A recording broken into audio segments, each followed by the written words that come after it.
సినీ నటుడు ప్రకాష్ రాజ్ మరోసారి వివాదాలలో చిక్కుకున్నాడు. ఏదైతే రామ లక్ష్మణులపై ఆయన చేసిన వ్యాఖ్యలు ఇప్పుడు వివాదాస్పదమవుతున్నాయి. రామ లక్ష్మణులు ఉత్తరాది వలస కూలీలుగా ప్రకాష్ రాజ్ అభివర్ణించడంపై హిందూ సంఘాలు భక్తులు మండిపడుతున్నారు. ఈ క్రమంలోనే సినీ నటుడు ప్రకాష్ రాజ్ కు బీజేపీ నేత టీటీడీ పాలక మండలి సభ్యుడు భానుప్రకాష్ రెడ్డి లీగల్ నోటీసు జారీ చేశాడు. భానుప్రకాష్ రెడ్డి తరపున ఆయన అడ్వకేట్ ప్రకాష్ రాజ్ కు ఈ లీగల్ నోటీసును పంపించారు. ప్రకాష్ రాజ్ చేసిన వ్యాఖ్యలు హిందువుల మనోభావాలు కించపరిచేలా ఉన్నాయని, ప్రకాష్ రాజ్ వారం రోజుల్లోగా బహిరంగ క్షమాపణ చెప్పాలని లీగల్ నోటీసులో డిమాండ్ చేశారు. ప్రకాష్ రాజ్ ఉద్దేశపూర్వకంగా రామ లక్ష్మణులపై బహిరంగ వ్యాఖ్యలు చేశారని, ఆయన వ్యాఖ్యలతో కోట్లాది మంది హిందువుల మనోభావాలు దెబ్బతిన్నాయని లీగల్ నోటీసులో పేర్కొన్నారు.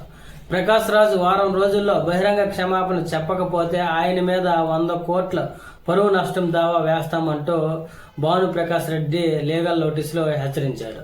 అదేవిధంగా కేరళలో జరిగిన ఒక ప్రైవేట్ కార్యక్రమంలో మాట్లాడిన ప్రకాష్ రాజు రామాయణం పైన, రామ లక్ష్మణుల పైన చేసిన వ్యాఖ్యలు ఇప్పుడు వివాదానికి దారితీశాయి. రామ లక్ష్మణులు ఉత్తర భారత్ నుంచి దక్షిణాది వచ్చిన వలస కూలీలుగా ప్రకాష్ రాజ్ అభివర్ణించడంపై హిందూ సంఘాలు మండిపడుతున్నాయి.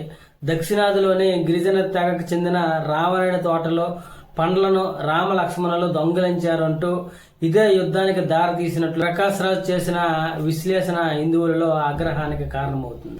ఈ నేపథ్యంలోనే ప్రకాష్ రాజ్ మీద కొన్ని చోట్ల కేసులు కూడా నమోదయ్యాయి.